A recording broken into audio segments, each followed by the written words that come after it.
Good morning. Today we're going to be doing a flight in the A319 back to London from Prague in Czechia. So we flew over last night under cover of darkness in the Airbus A319. So overnight the Airbus has received a significant upgrade. So I've installed the Horizon Simulations mod into the Airbus A319. So apparently it's going to completely transform it. We're about to find out. I've not touched it yet, I've not looked inside it. So I've just loaded it into the simulator. So in order for this mod to work, you need to have the LVFR Airbus A319 already in your simulator, so you can buy it from the marketplace in the simulator. And then you download the Horizon Simulations mod for the Airbus A319 from FlightSim.To and put that in your community folder, and the next time you start the sim up, the Airbus A319 will have transformed itself. I imagine they've somehow shoehorned the avionics from the fly-by-wire project into the A319, we'll see. Before we do anything, we need to go and do some flight planning, so I've got Simbrief ready to go. We're going to put in British Airways as the airline. We'll just make up a flight number. So LKPR, I think, is the ICAO code for Vaclav Havel. And then, let's just double check that. So, yeah, LKPR, we're going back to EGLL this time. So LKPR to EGLL. Aircraft type is the Airbus A319. We'll leave everything as it says at the moment. So there's our routing information. It says the route is valid apparently. So we can just generate flight.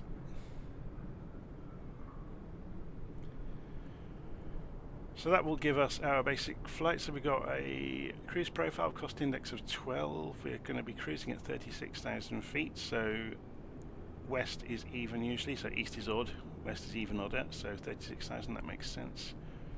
Okay, so let's go and jump inside the aeroplane and see how much difference all of this has made. Oh, before we do that, let's go into Navigraph and import that from Simbrief. So we want LKPR over to Heathrow, so we can see it's got the Logan standard terminal arrival route, but there isn't actually an approach on there yet. So let's go and have a look at that. 2HR nav. Interesting. So flight 7,000 feet, we come in past the hold, and then we'll just be directed in, so we can choose then essentially how we want to arrive. So if we go and have a look, I'm just looking for the wind. Open airport. What's the weather doing at Heathrow this morning? 140 degrees at 4 knots, so it's this sort of direction. So we'll be landing runway 09. Okay, this doesn't actually tell you which is the active runway in Navigraph, does it?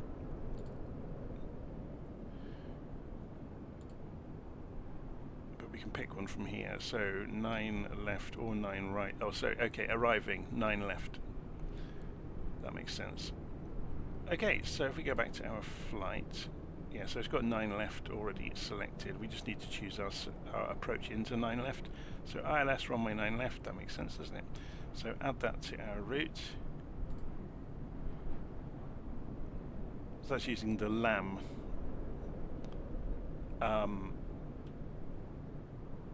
transition. So Logan transition on the arrival, LAM transition on the approach. So we'll circle around and come back in. Okay, that's fine. So I'm just looking at where the city is. So we'll come past the city with it to our left and then circle round over the southeast of the country. Okay. Let's go and have a look at this aeroplane then, shall we? Oops, it helps if you press the right buttons. And so the external model I don't think has changed, so it's still got these really rough modelling of the flaps. That's the only bit I've really noticed that's poor. And you can see where the wings join the fuselage isn't wonderful either, and some of the panel lines are a bit clunky here and there, but really nitpicking. And there's a bit of a problem in the livery there as well. I didn't notice that last night. Anyway, let's go and jump inside. So we have hopefully a much better cabin now. So let's have a look around. First thing we're going to do is go and turn the batteries on. External power on because it's available. We'll go and switch the ADIA system to nav, ADIA line. Go and power up the APU. So on, give it a few seconds, then press start. And now it's coming on without the fuel pumps, which is much better. Okay. So I'm guessing this is going to be completely transformed on the tablet. Yeah, it's got the full app from the Fly-by-Wire project in here. So if we import the flight plan from Simbrief, got all that, looks good.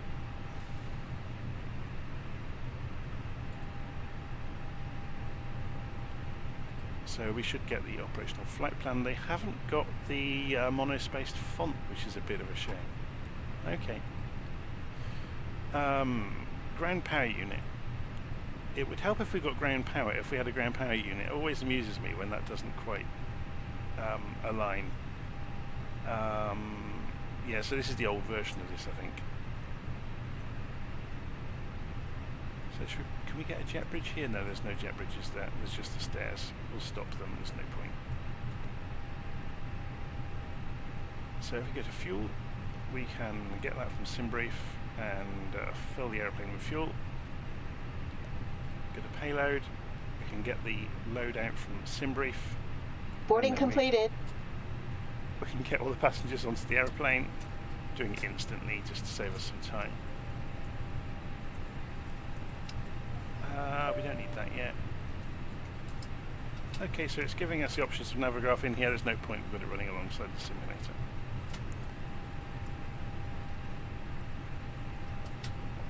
Okay, so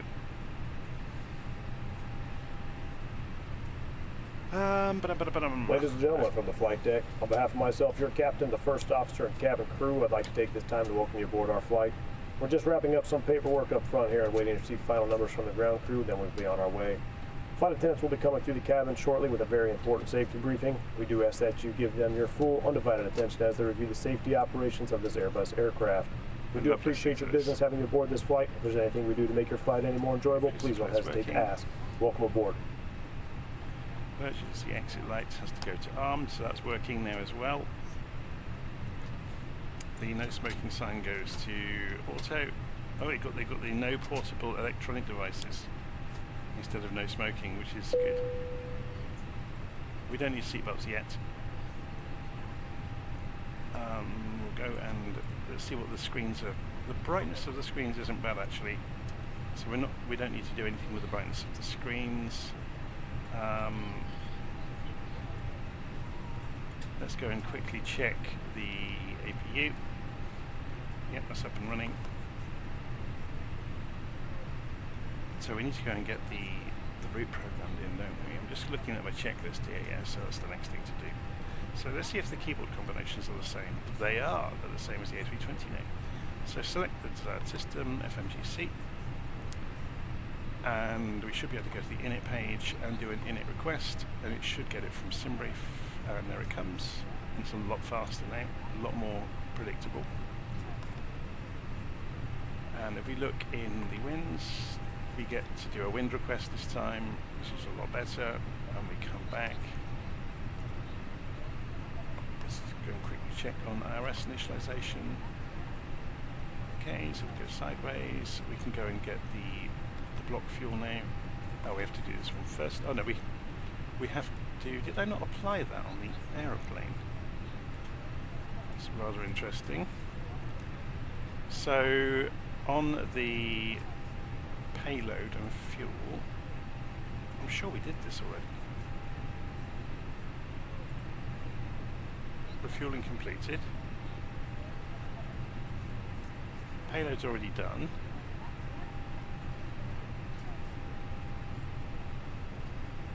So we can remove the ground power unit now because we are not using it anymore.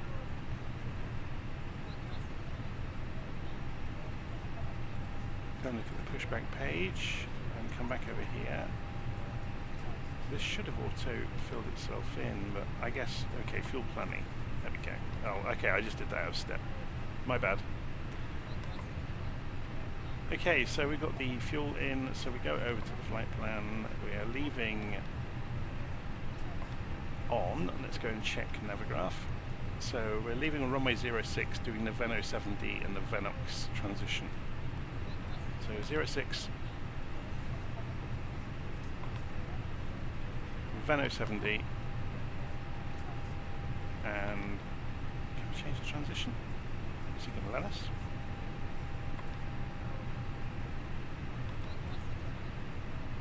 Maybe there is only one. Insert that.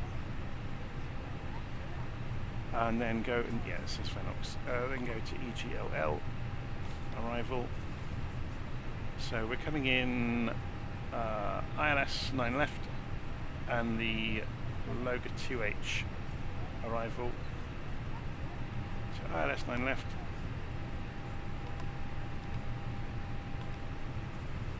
Loga 2H.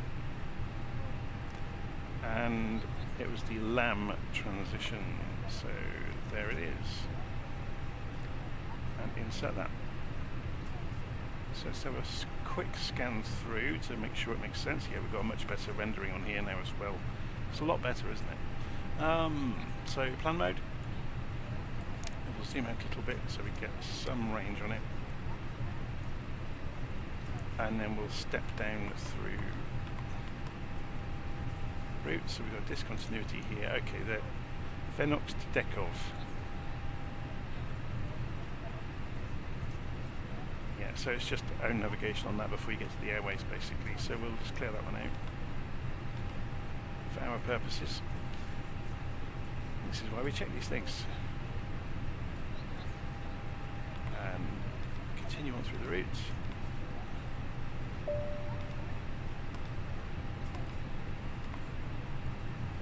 Getting on our way very soon.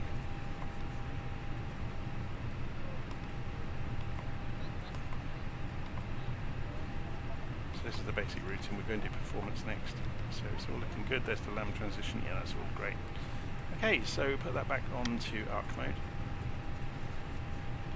Press flight plan to come up to the top. Go to the performance pages. Put flaps 1 in for takeoff. And we don't need to bother with flex temp. So let's go and get the numbers for rotation. It's doing it correctly now, so 136 knots. Next page. Cost index is already in as 12, that's good. Next phase. It's all fine. Okay. Just checking around. So we've got the flight level in there, it's all good. Okay, let's calibrate the altimeters. And I think we're pretty good to go. So, seatbelt signs go on before we do the pushback. I'm going to do this pushback via the tablet. So we know we are taking off runway 06, so let's go and have a little look at the airport diagram. So we need to taxi down to 06, so we'll go over to Foxtrot, I guess. So we get to do a little tour of the airport on the way. So we want to be pushing back to the left on the way out. Okay, so pushback system on, confirm. And then call the tug.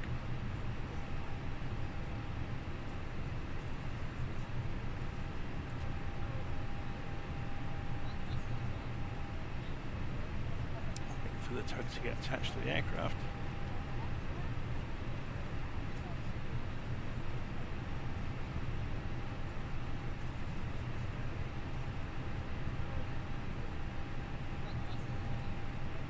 So it's something I haven't done yet, actually. Just annoy the tug driver enormously. I'm just going to go into the controls, I haven't calibrated the controller. So in order to do this nicely, I'm going to go into General Options. No, sorry, Control Options. I had modified the sensitivity curves for the throttles enormously to get it into the right ballpark for the LVFR aircraft. Yeah, I've got the A320 Pro. Interesting. Oh, this is the other. Yeah, sorry. Correcting the wrong thing here. Here we go, look.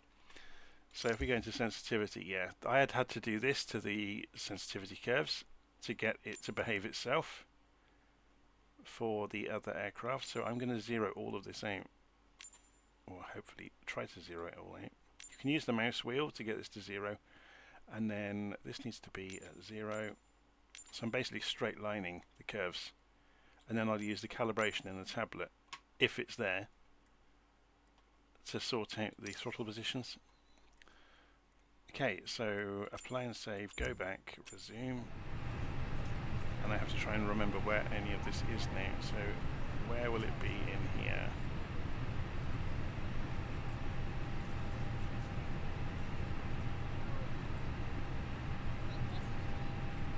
Flypad, audio, ATSU, third-party options, realism, sim options, aircraft options. Where have they put the...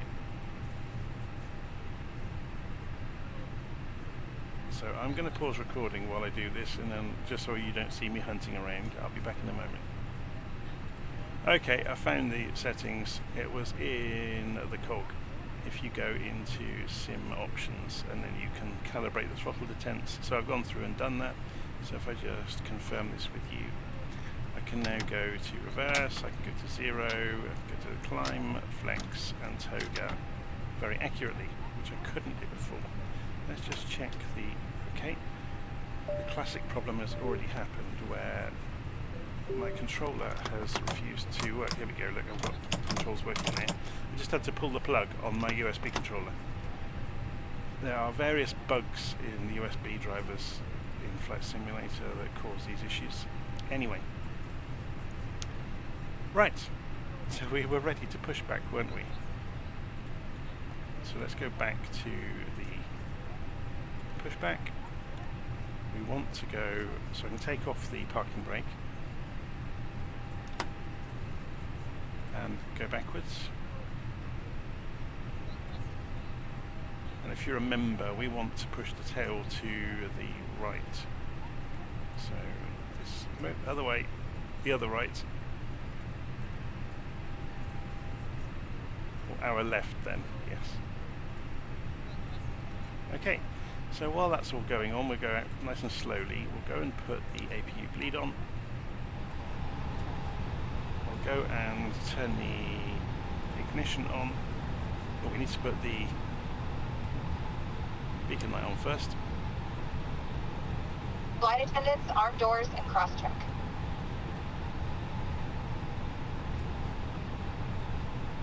The fuel pumps need to go on.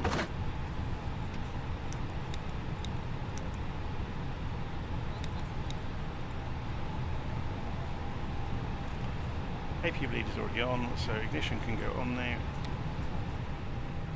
And then flick the ignition switch on for engine number 2, and you should see, yep, it's increasing.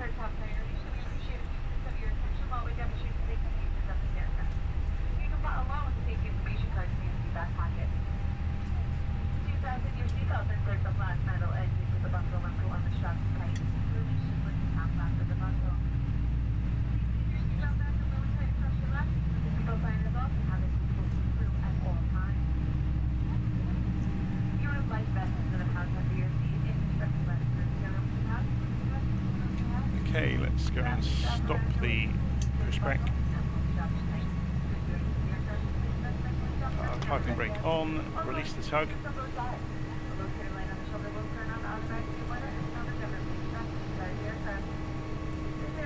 Go and turn our taxi light to on.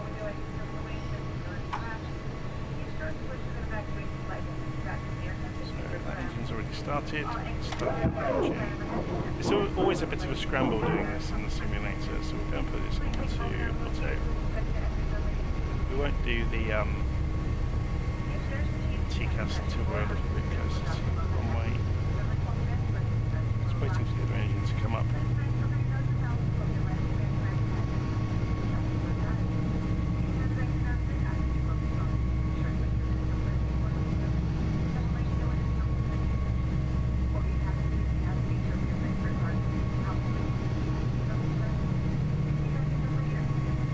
Flaps can go to take-off position.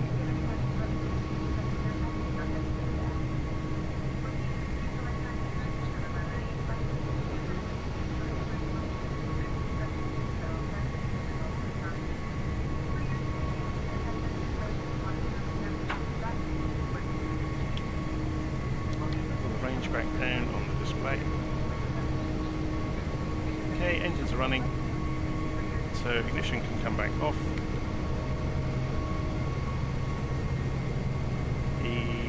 APU bleed can come off, APU master switch can go off, taxi lights are already on, and we can hopefully taxi out, so off the parking brake. A small amount of positive thrust, which is what we would expect. Head tracking on.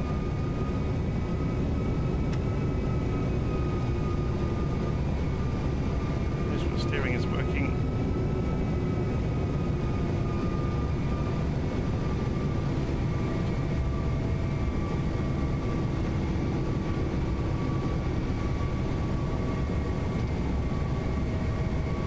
Let's go and take this taxiway down past the terminals then, because we said it would be nice to go and do some nosing around, didn't we?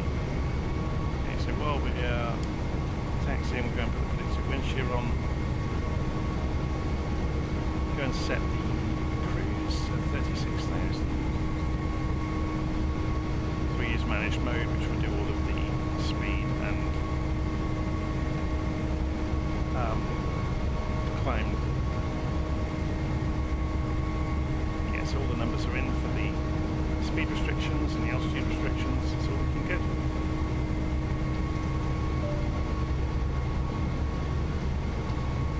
So this is Vaclav Havel, the Prague International Airport.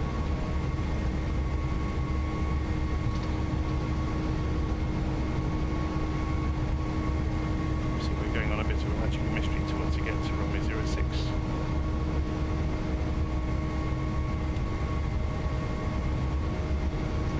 Past the various terminals. We should know where I'm going really, shouldn't we?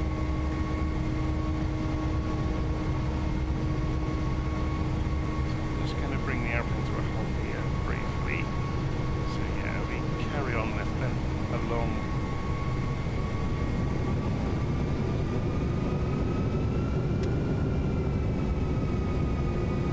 This taxiway.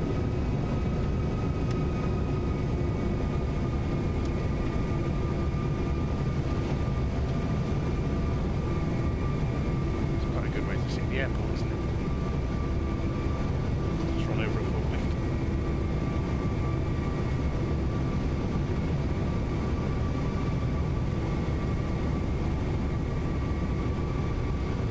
Obviously there's no traffic here right now. I don't know if I've got...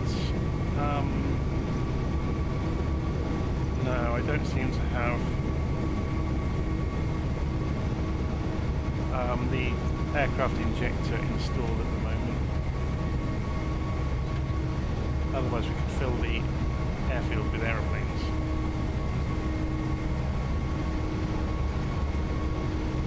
How are we doing? So we're wanting to go straight line and follow this route to the right slightly in a moment. To go along Foxtrot taxiway. See, F is just coming up on the ground.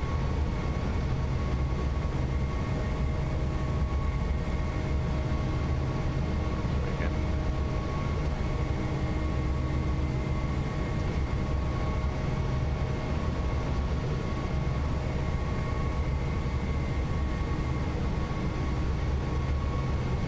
Flower engines.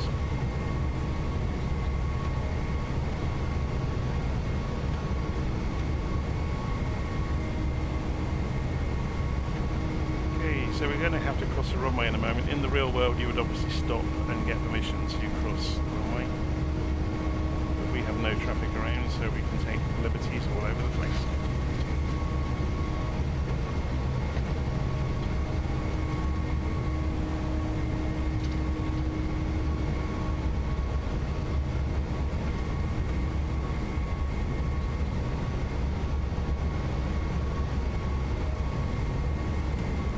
If you look where you're going. I'm not very keen on this mark on the middle of the windscreen. What inspired them to do that?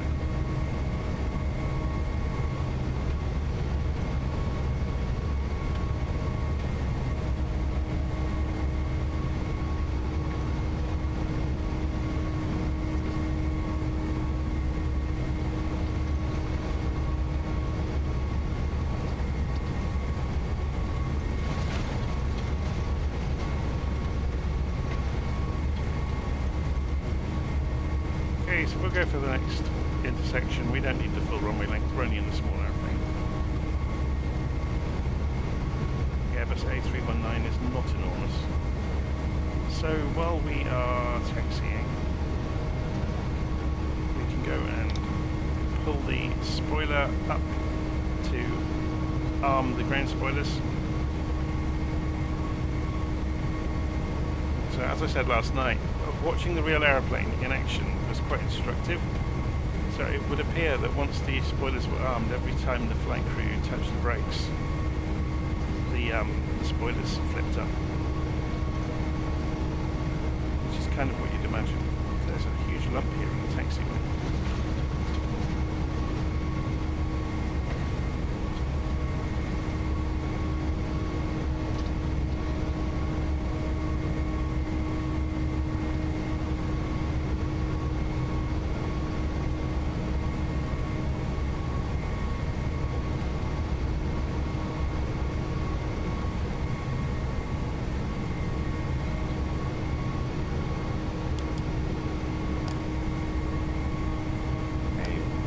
On, nose to take off. Landing lights are on there.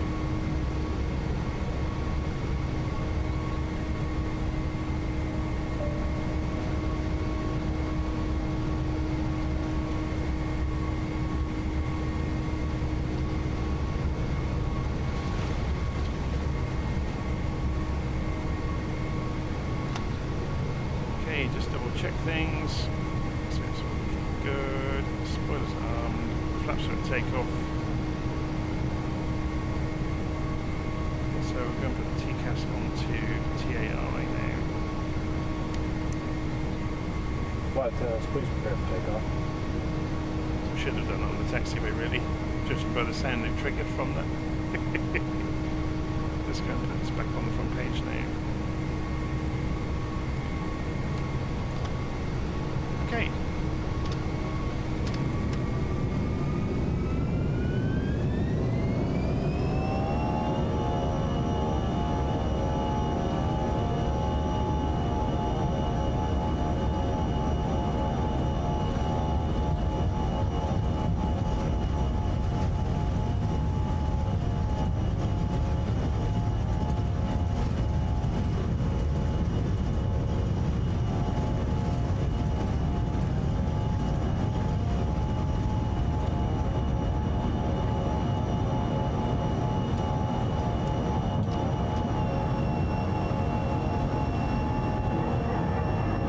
Interesting, the auto throttle didn't come on.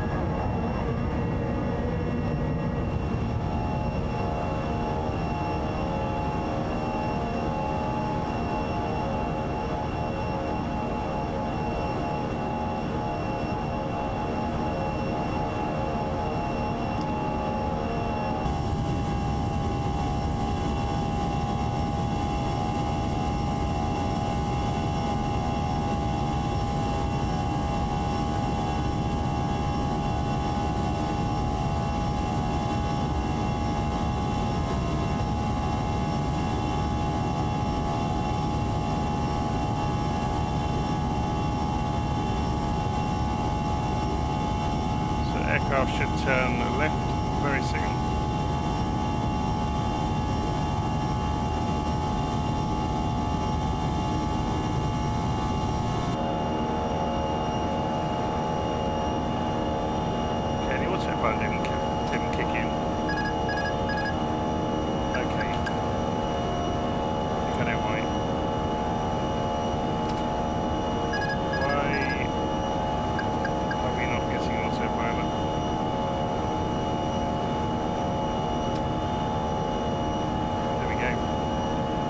just outside of bounds for it. So we've overshot the takeoff slightly. Not a major problem. Auto throttle's operating. This is what you get for looking outside and not checking what's going on inside.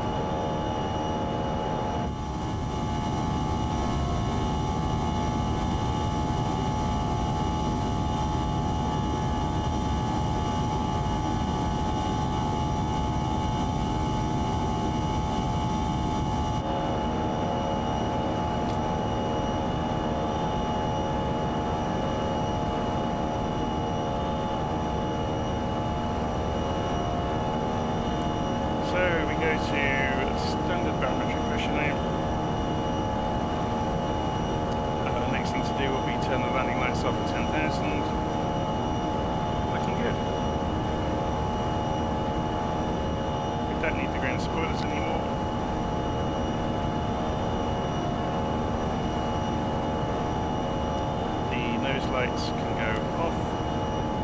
Oops.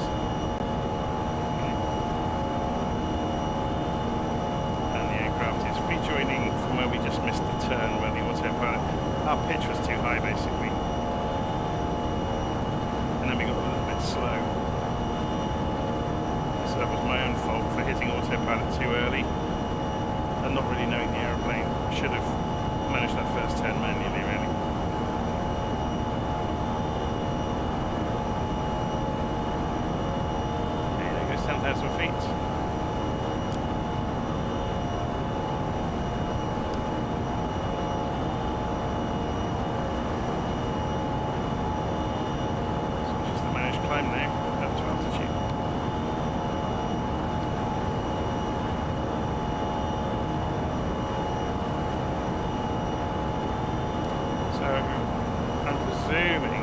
Like these are synchronized.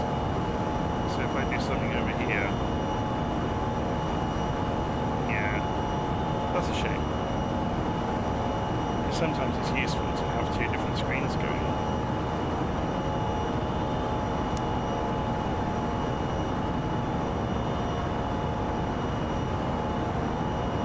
Okay, so I guess we just carry on towards London. I will pause the recording and I'll be back when we get to descent, I guess, to watch the aircraft come back in. Hopefully it'll be a little bit more predictable than it was last night when we arrived with the LVFR version of this aircraft. So, I'll see you soon.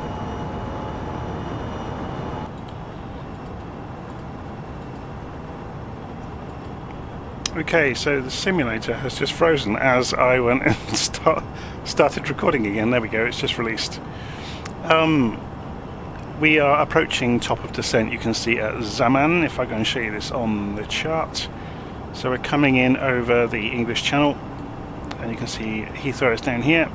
So if I remove the chart out of the way for the moment, so you can see that. So we'll be coming in, starting our descent at Zaman. If I pull that chart back up, you can see why. We need to get to flight level 250, so 25,000 feet at Logan. Then down to 160 at Sabre, and then 7,000 feet at the Lambourne VOR. And then we go into the approach into Heathrow. So it's a bit of a step descent. So what I'll do is, just to try this out, I'll go straight for 7,000 feet on the target altitude as soon as we come through Zaman, and we'll see it do the step descent on the managed altitude mode, which should be quite interesting. Okay, so for some reason my voice has gone incredibly loud now, not really sure why. Okay,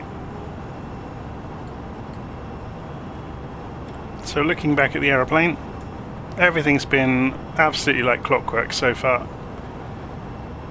The passenger seatbelt sign is off at the moment. So when we come through top of descent, which will be fairly soon, if we go and zoom in a little bit on this, you can see we're just about to come through it. So I'm going to go and set this down for 7,000 feet. and we'll push it forwards towards the aeroplane very soon.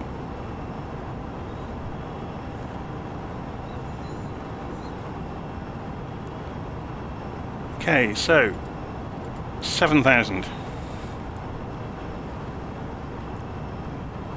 And it's losing altitude already.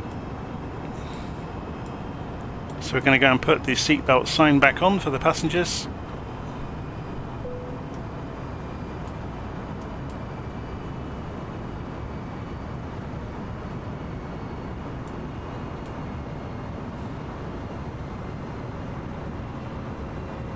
And begin our descent in towards London. Now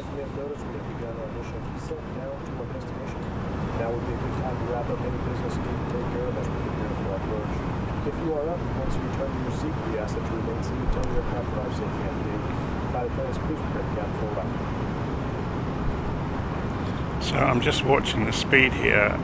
It's not doing a great job of managing it, is it? We may have to intervene and use some spoilers. So I've just extended the spoilers to the first notch.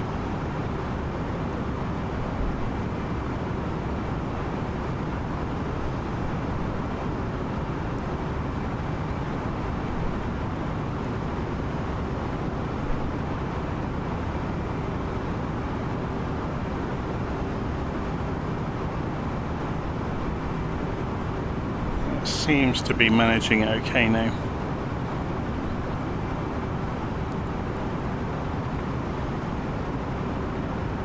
So we have a headwind. We've had a headwind most of the way of about 50 knots. So you can see that there. It's now spinning around slowly, slightly to a crosswind, but not too bad.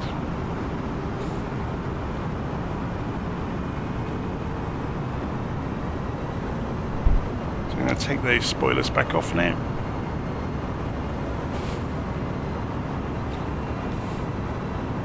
Okay, it's looking good.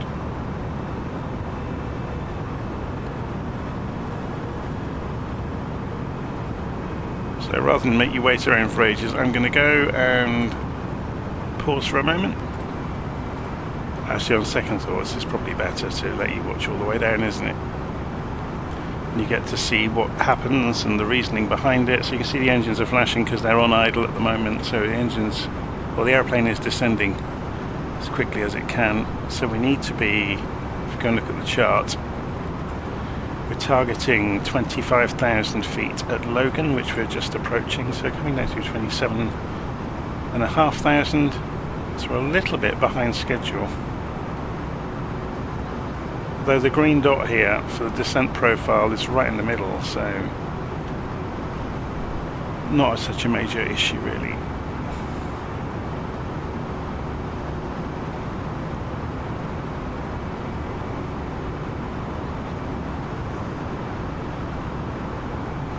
So if we go and have a look at the profile here, so at Logan,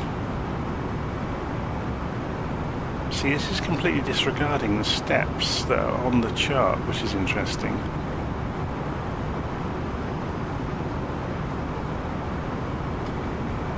So maybe we'll take control of that, although we're coming through at 25, just above 25,000 feet at Logan, which is fine. So if it's not going to behave itself, we'll set 160 for Sabre.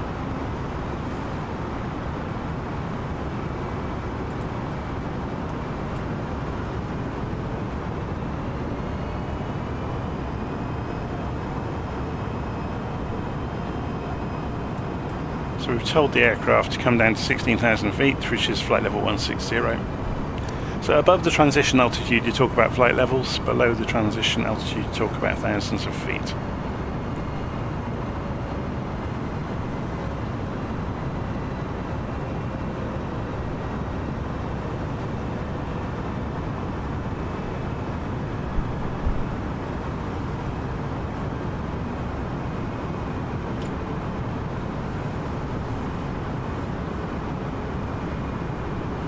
So yeah, once we pass Sabre, we're coming down to 7,000 feet for the Lambourne VOR.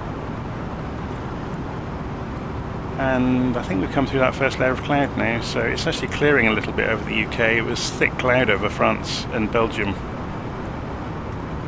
so couldn't really see anything at all for most of the route. So we can see the east coast of the UK out ahead of us.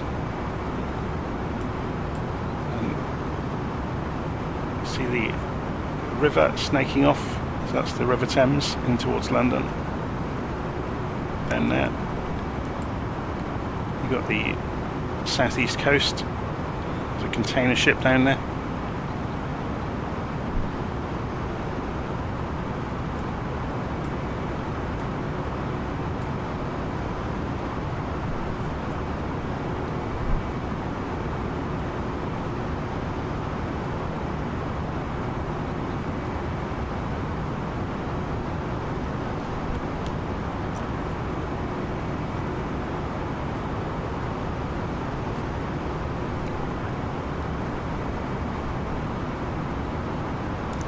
Have a look from outside.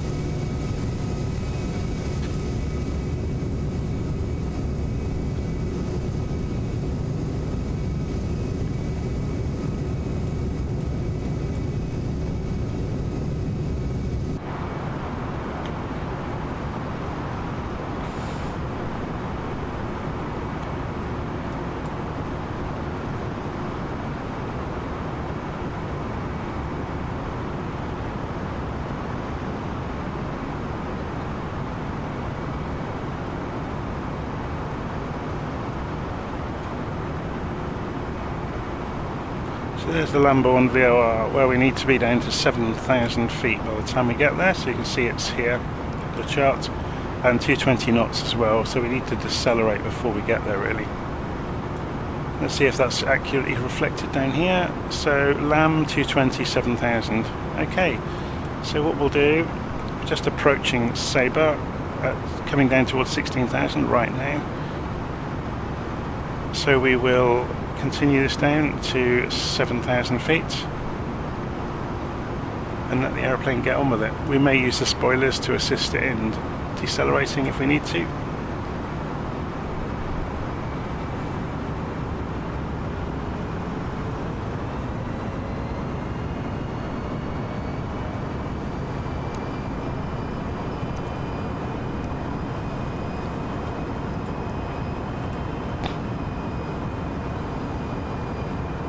So it's saying enter destination data, so we'll go do that now. So if we go to performance, next phase, QNH. So I printed out earlier the data, so we want 989 as the QNH. Temperature on the ground is not on the printout, I don't think. So let's go and have a quick look in Navigraph. EGLL, open airport weather, 14 degrees centigrade, lovely warm day in London. And the wind is 110 degrees 5 knots, 110.05. And this would be the decision altitude. We're just going to leave that blank today. I'm probably going to take over by hand. It's a lovely clear day anyway.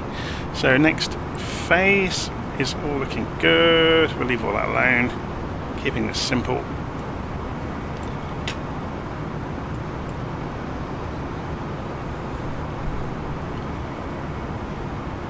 Okay, so we are holding at 16,000 at the moment, because I guess it doesn't need to start descending yet to get to 7,000. Although it's doing the deceleration, so it's holding the nose up to get the speed off. Should we help it do that? So I've thrown the spoilers out.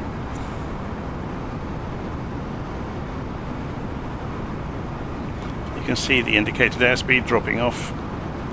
So that's because it's going to anticipate during the next descent down to 7,000, it will need to get down to 220, and if it's descending, it's going to be more difficult for that to happen. So 20 miles from Lam.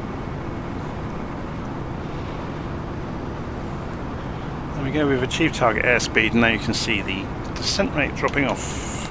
Good. So remove the spoilers, let the altitude drop.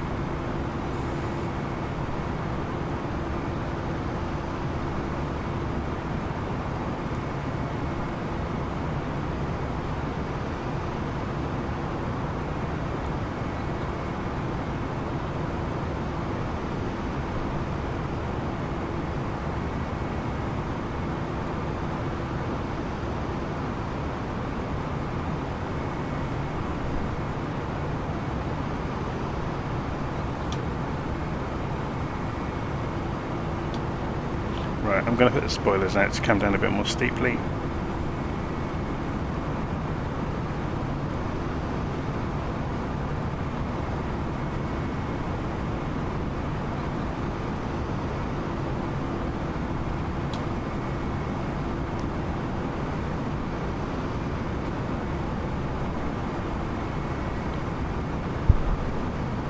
So we've got about 10 miles to go until Lam. We're down to 12,000 feet. We're doing good.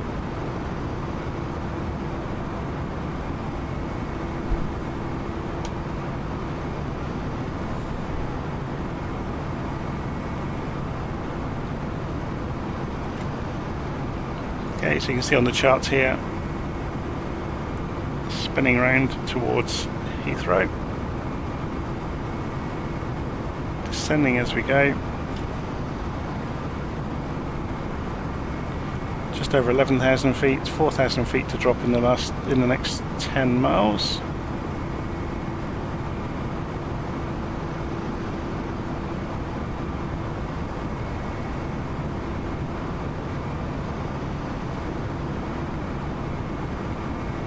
So coming through 10,000 feet, we need to go and turn the landing lights back on, which we'll do.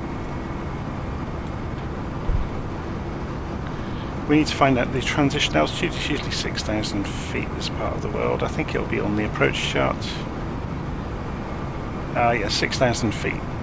So we'll need to go and change the barometric pressure in the aircraft to 988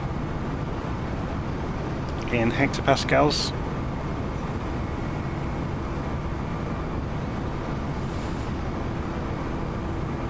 But we don't need that until we're at 6,000 feet. So we're just coming down towards 7,000. So what's our next descent target? Let's have a quick look at the chart. Doesn't cover it very neatly, does it? The star ends over here, and then this is the approach. So we're flying in. It's interesting that that isn't on that chart, to be honest. So let's have a look at these approach charts. Has it got a better chart for this? So this is 9 left that we're coming into, which is the chart we're looking at here. And no others. Doesn't look like it, does it?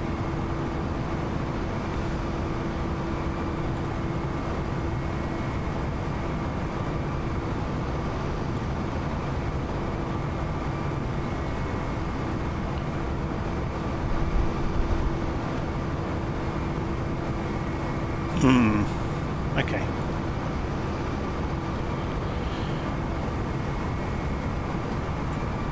See how the airplane's doing. So we're just above 7,000 feet, so we'll give it a bit of a helping hand. So for the approach we want to be at 2,500 feet by the time we get to the end of the... So let's go for 6,000 for the moment.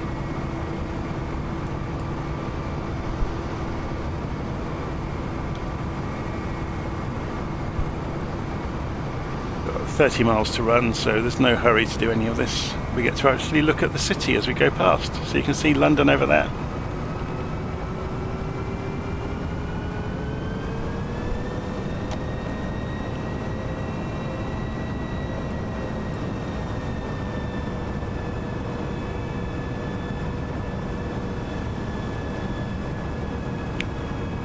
There's the dome, there's London City Airport, there's Docklands, and there's the City of London over there.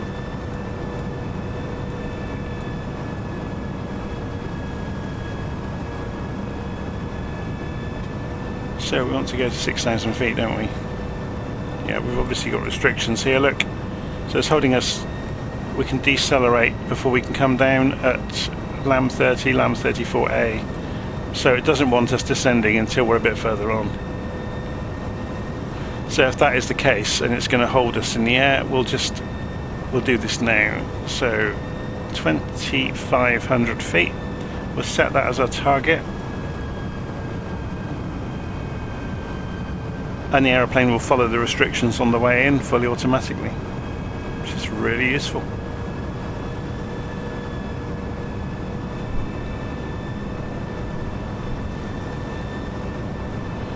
Okay, so let's go and set the flaps to their first position.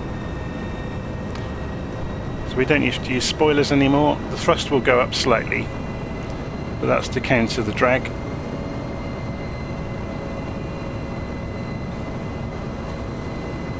So I've done that a little bit early, but it doesn't matter. So you can see there's the deceleration point on the way in.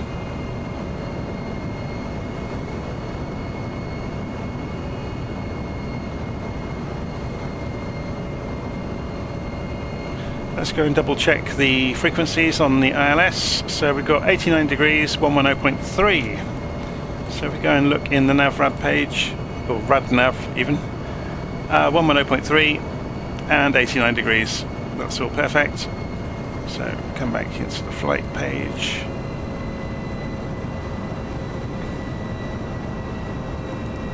So let's just double check that. 989 for the QNH. So although this is flashing, it really shouldn't be until we come down to 6,000. Obviously it's not going to do that just yet.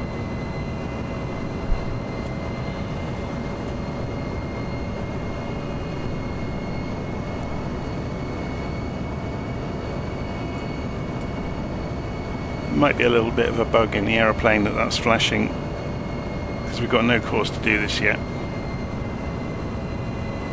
Here we go, we're starting the descent slowly. Oh no, we're not. The aeroplane's just wiggling around a little bit. Should we go and have a look from outside? There's the City of London.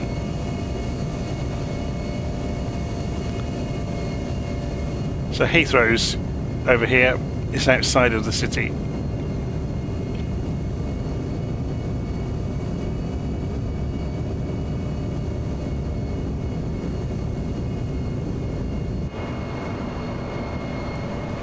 So let's go and move the range in on the navigation display.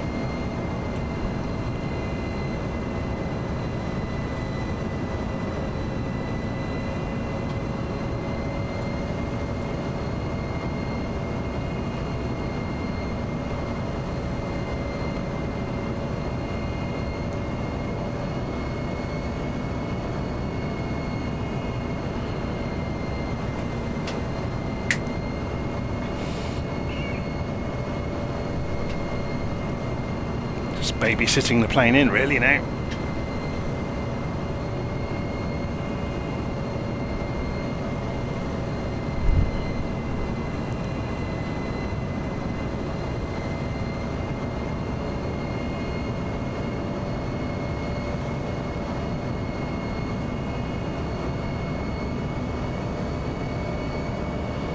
Well, we have nothing to do, we may as well go and look outside.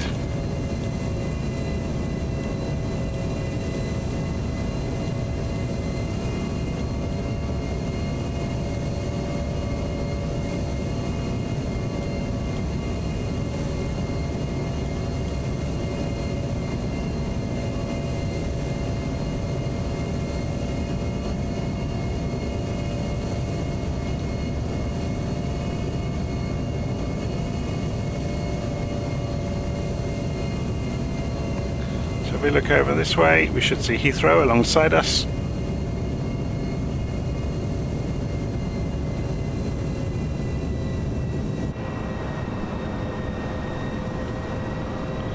just approaching the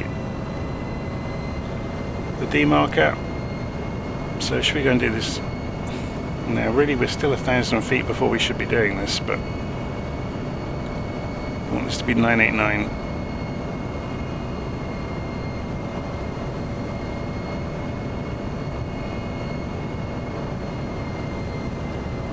Just double check that.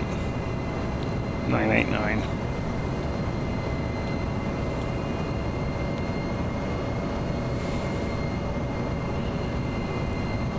That's why it was flashing. Look, in reality we nearly are at 6,000 feet. So when we were wavering around, we were getting within a couple of hundred feet of it. Okay, so now we descend down to 2,500 feet. ILS is ready to go. If we leave this on 10 miles range, we could actually put this now over as well. And these, on this version of the Airbus now, we can have independent screens, which is great. So you can see the speed is coming off, so we can introduce more flaps.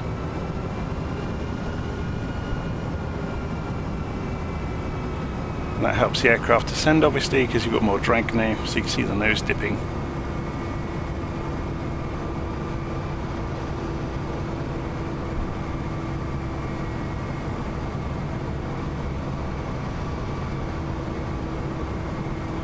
Shall we, for a bit of fun, put the head tracking on now?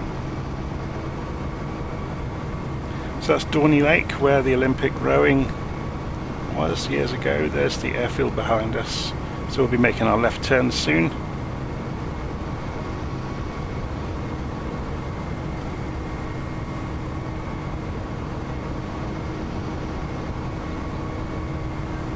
It's funny, I very rarely fly into Heathrow in the simulator. I'm not sure why. I think it's just because of the frame rate hit, because it's such a big airport.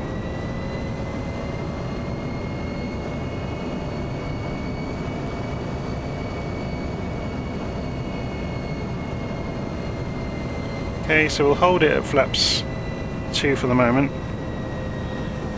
Don't want to use any more flaps until we need to when we straighten up for approach. You can see on the speed restrictions over here. LAM 30 has gone for a very low speed, look, and then it goes back up to 201. It's interesting.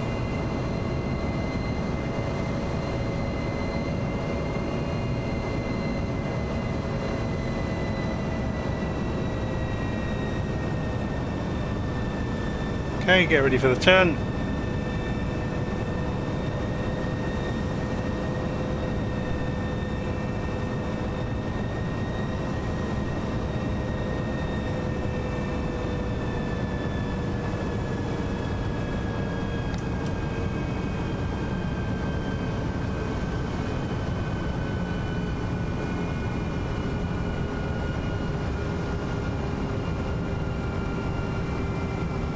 And we are descending at last.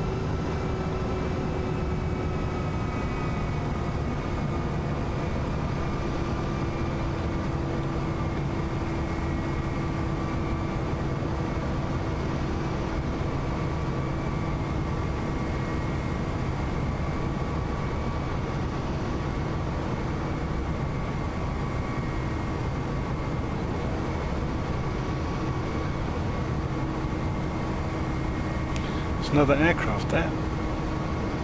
This is why we have TCAS.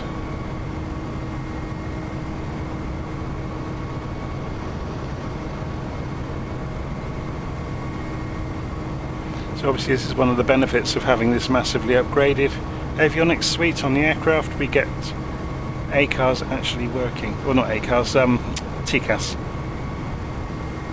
So is that somebody doing a strange sort of circuit? They're turning in towards finals, aren't they?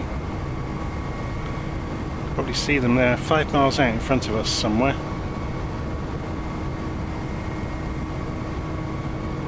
1,300 feet below us.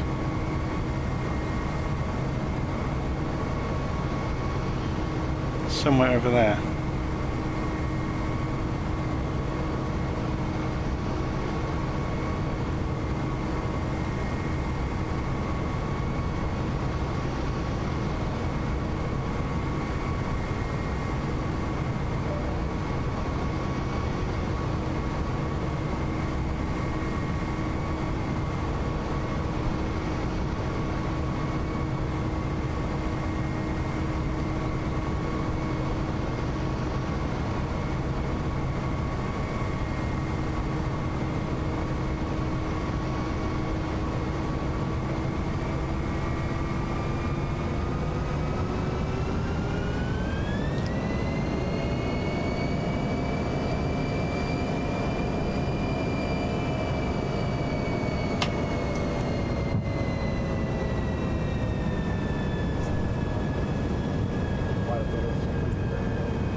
there's the runways.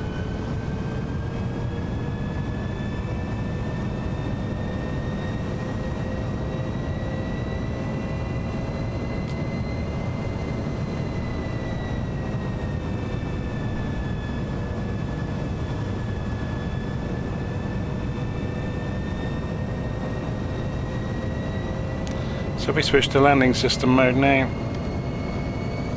You can see there's the glide slope, there's the localizer.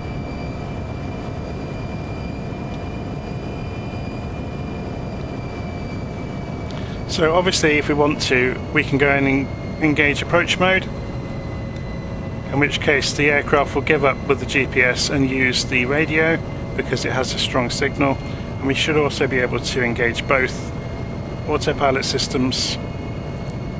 And you can see Cat 3 Dual has now lit up and we're in descent. So basically now fully automatic. This is where having two screens is really useful. So here comes the glide slope. There's that other aeroplane.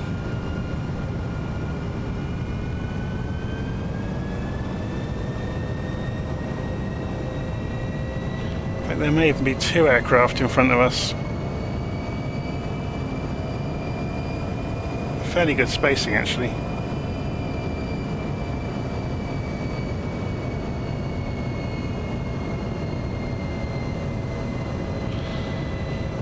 So, what we could do if we want is fly this in by hand, or do we let it fly itself in? It is an Airbus after all.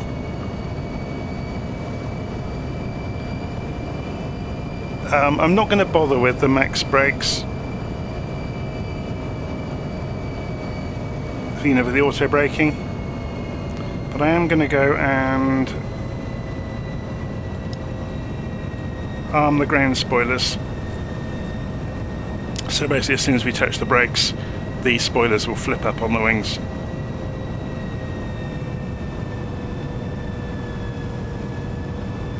So we're going to get a really nice view of Windsor Castle as we come past.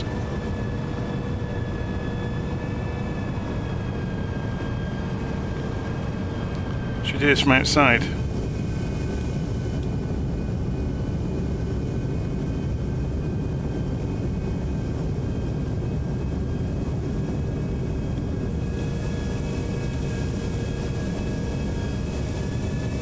There's Dorney Rowing Lake. So this is Windsor, this area. This is Windsor Castle. Just across the river we've got Eton, I seem to remember.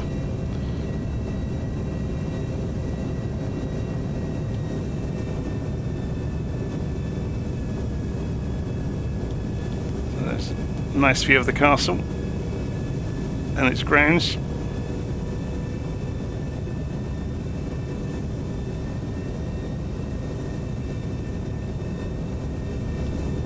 Right, concentrate on landing at Heathrow now. So aeroplanes coming down, Cat 3 Dual, we're looking good. Flaps are full. Seatbelts on. Landing gear is down. Flaps are good, spoilers are armed. So, rather than let the airplane have all the fun,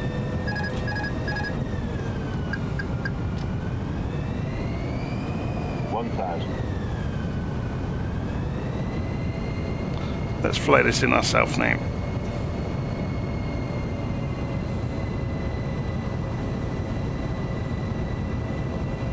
So a bit of a wing wiggle to see that I'm flying it. We're drifted off to the left slightly, so we'll just fix that.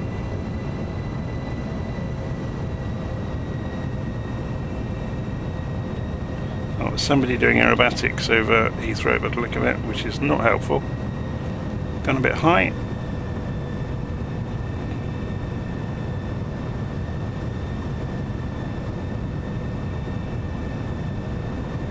I always prefer landing by hand if I have the opportunity to do so. It keeps your skills up. Keeps the practice going. 400. So obviously you're visual at this point really. So you can use the PAPI lights as your main guide. You've also got the ALS obviously working, which is good.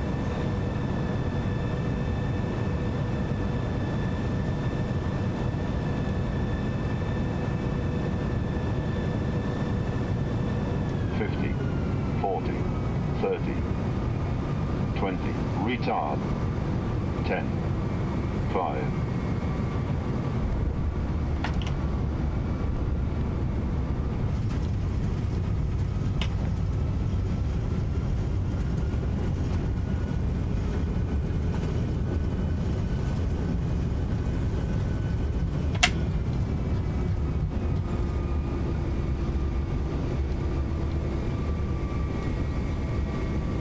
Okay.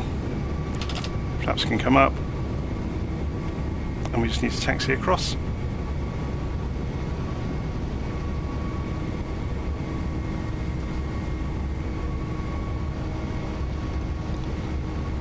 So on the way in, we can go and turn on the APU.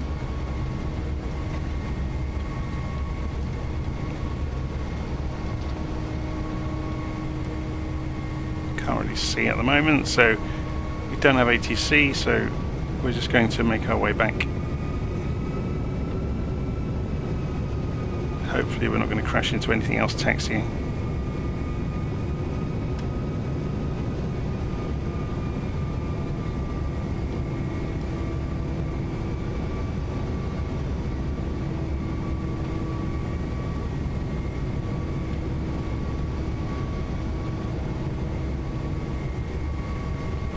So let's have a quick look at the airfield. So we should be coming in, actually yeah, we're just going past where we should be. So we should be here. So we'll just pull in straight away. This is Terminal 3.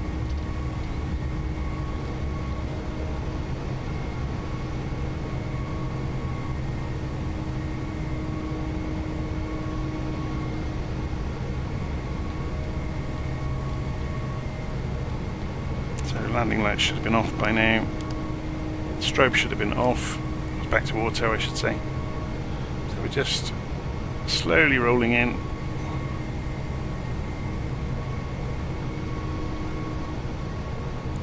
Parking brake on. APU should be up and running by now, so we should be good to shut down the engines, and then the power will switch across all on its own. Well, that's the plan anyway. We do have... Oh, external power is stayed on. That's bizarre. That might be a bug. Okay. Engines.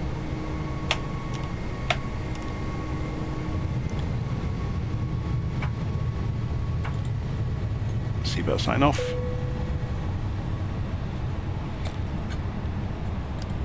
Beacon off.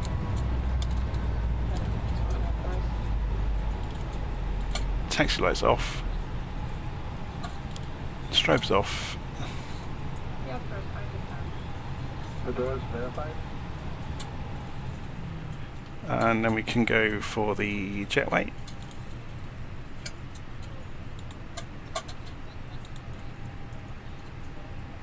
Yeah, that shouldn't have allowed the ground power unit to come on unless that was connected. But anyway, let's get the jet bridge. Should we just see if we can sneak around the corner and see that happen? Is it going to let us? No, it's not. I don't think it has an interior model, to be honest.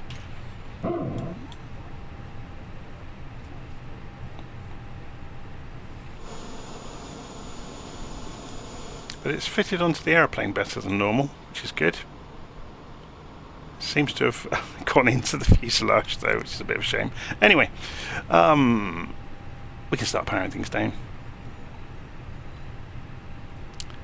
So we want the crew oxygen can go back off. The inertial navigation system can come off. The fuel pumps can all be turned off.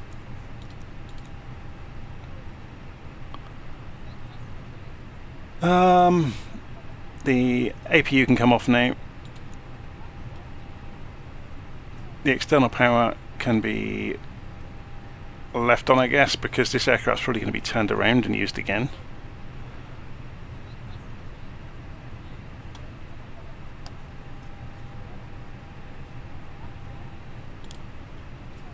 Okay.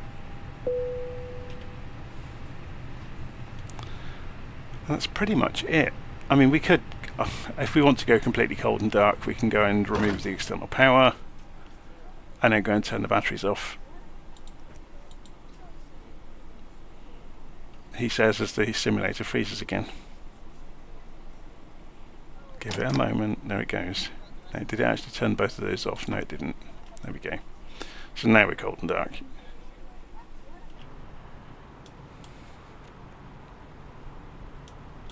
So there we go.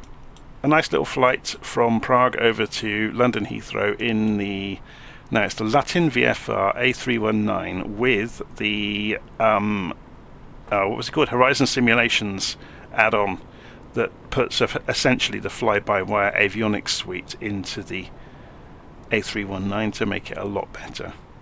Okay, so yeah, it's transformed it. I'm going to leave it there. Hopefully you enjoyed that, and I'll see you again soon.